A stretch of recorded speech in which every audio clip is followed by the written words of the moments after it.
प्यारे मित्रों, संसार में जो जीव आता है वो परमात्मा की वस्तु है।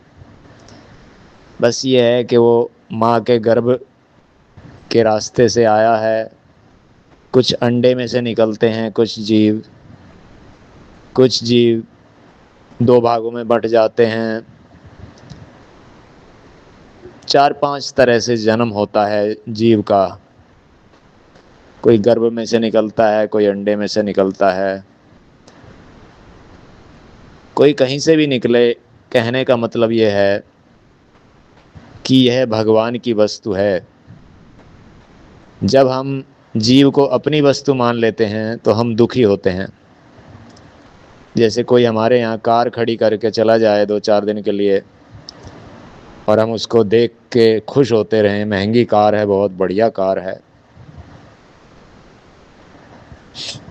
और जब वो 2-4 दिन बाद लेके जाता है तो हमें बड़ा दुख होगा अगर हम उसको अपनी समझेंगे तो ऐसे ही जब कोई जीव जिससे हम प्रेम लगा लेते हैं भगवान की वस्तु से, तो भगवान की वस्तुएं हैं सारी।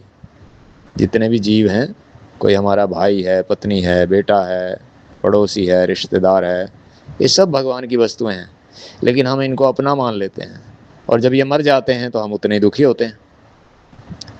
अब किसी बेगानी चीज़ को अपनी मान के बैठेंगे तो पागल तो है ही, दुखी तो होगा ही।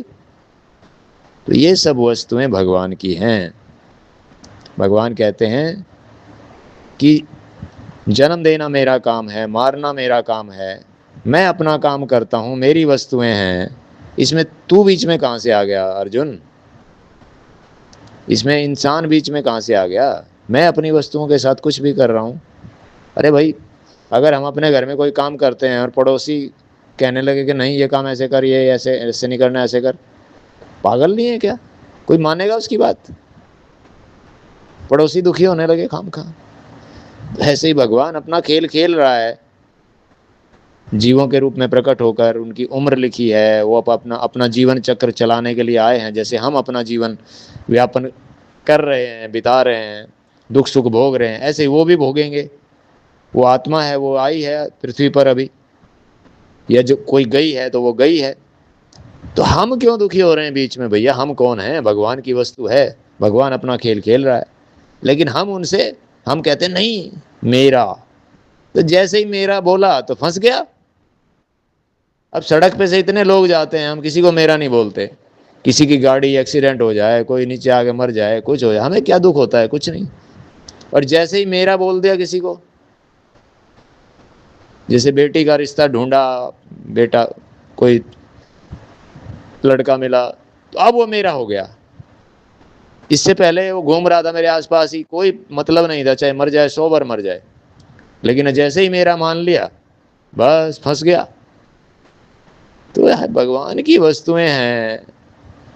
भगवान की वस्तुओं पर अगर कोई अपना अधिकार जमाएगा तो वह दुखी सुखी होगा। जब वो मरेंगी जाएंगी, वो चीज़ें हमें छोड़ कर जाएंगी।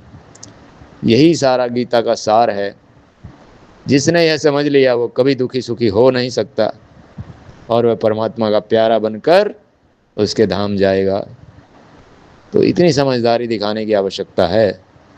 हमें किसी को भी अपना नहीं मानना है, कोई भी अपना नहीं है। भगवान की वस्तुएं हैं, हमारी कैसे हो सकती हैं? किसी दूसरे की वस्तु हमारी कैसे हो सकती है? भगवान की वस्तुएं हैं। और भगवान की जो कोई वस्तु होती है, जैसे भगवान का मंदिर है, मूर्ति है भगवान की, तो हम उसको कितने प्यार से रखते हैं, कितनी इज्जत करते हैं। ऐसे ही उनकी इज्जत करो, ठीक है ना? लेकिन दुखी थोड़े ही हो ना भगवान की वस्तुओं के बारे में। भगवान की मूर्ति एक है, दूसरी लग गई, हम दुखी थोड़े ही होते हैं कि ये क्यों लग गई है, वो क्यों। ऐसा कुछ नहीं। जो भगवान की वस्तुएं हैं उनके बारे में दुखी नहीं होना है। उसी को मानते हैं कि वो गीता को समझ गया है और वही कभी दुखी नहीं होता, हमेशा हंसता रहता है और अंत में वो प्रभु के धाम चला जाता है।